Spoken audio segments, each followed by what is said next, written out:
Global connectivity is both a blessing and a curse, as highlighted by the massive disruption triggered by a faulty security update. Now, to help us make sense of what happened and how local systems can be protected, we're joined by Angel Redoble. He's the chairman of the Philippine Institute of Cybersecurity Professionals.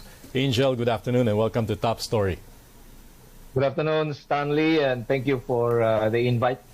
All right, maybe you can walk us through a bit, just a bit, on what happened, what companies were affected, because we've been hearing reports, of course, from the airlines, Cebu Pacific and a bit of Air Asia.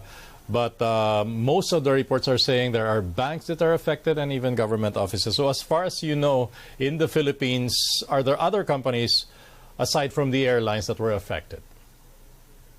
Well, yes, there are companies that have been affected but did not declare publicly. Okay. But we know that these companies are using the cybersecurity solution CrowdStrike. No, there are also companies who are using but were not affected because they did not automatically deploy and install the updated agent. Yeah, the patch. Yeah. So they were not affected. Assets that did not apply the patch were not affected. But banks, our airlines, I think in the U.S. the 911 was also affected. So this was a global. I don't agree not treating this as a cybersecurity incident because, you know, in cybersecurity, it's confidentiality, integrity, and availability. Okay. And obviously, the integrity of that patch was not vetted and vouched before it was released.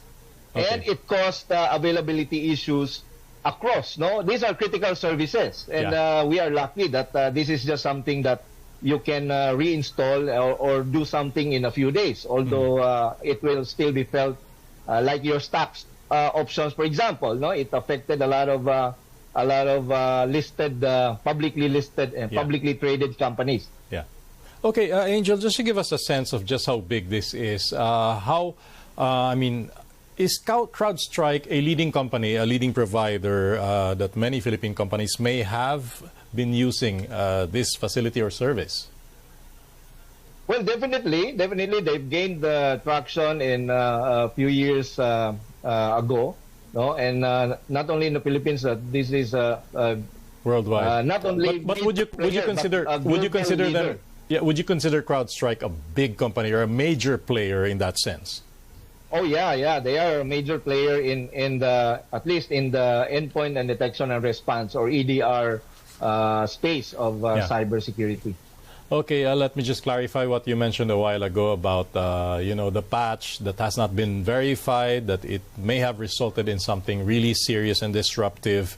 Do you think the culpability of CrowdStrike is in question right now? I mean, must they answer for this? Of course. I actually question how CrowdStrike practice their governance in cybersecurity, no? Because we as organizations, we need to comply to having a governance practice in cybersecurity, mainly to prevent this kind of situations. Yeah. And if you are a major player or a global leader in cybersecurity, and you release a patch that is that has a bug, no, that caused this blue screen of death, well, there has to be penalties somewhere, no? Probably a financial penalty, or I don't know what else. What sector this CrowdStrike or regulator this CrowdStrike is complying to? But an explanation is not enough, no?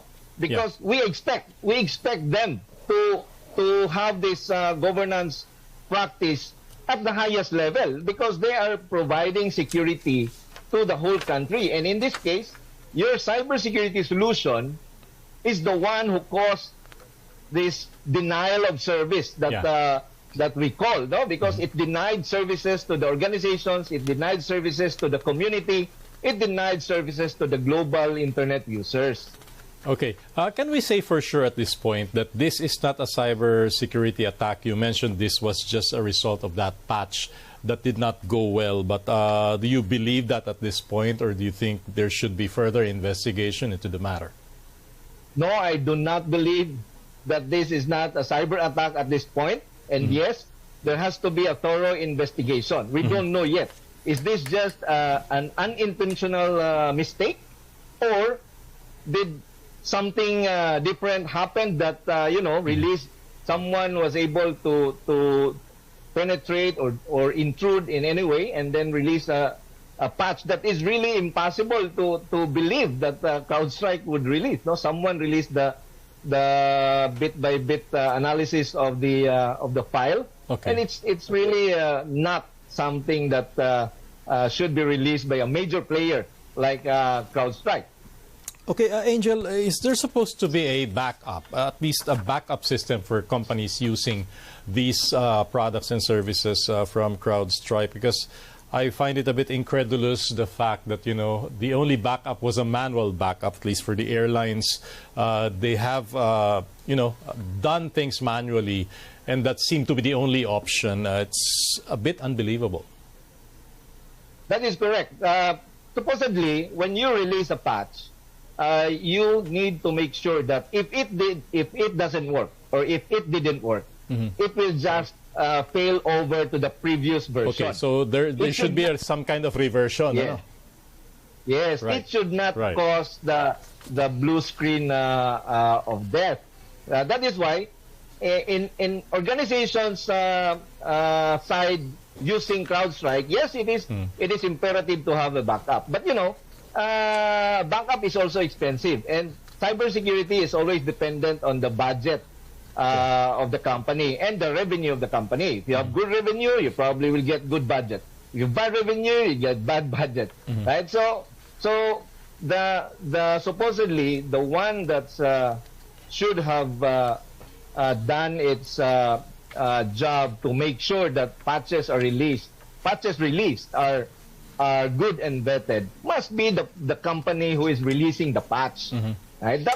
It is a no-no for any big company or player globally to release such patch that can cause this global outage. All right. Lastly, Angel, a lot of companies affected are saying it may take days before business returns to normal. Is there a way to at least speed up the process to get them back on their feet, or do you think CrowdStrike should be obligated to speed things up, assist in other ways to bring business back to normal?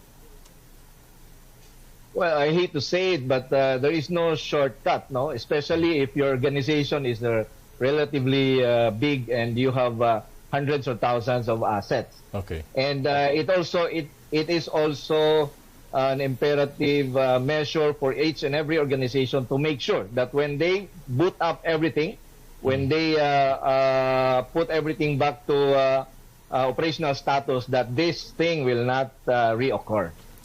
All right. On that note, Mr. Angel Redoble, thank you so much for joining us on Top Story today for this conversation and for the explanation. Appreciate it. Thank you. Thank you for having me, Stanley, and Top Story. Thank you. All right. Happy weekend. Moving on.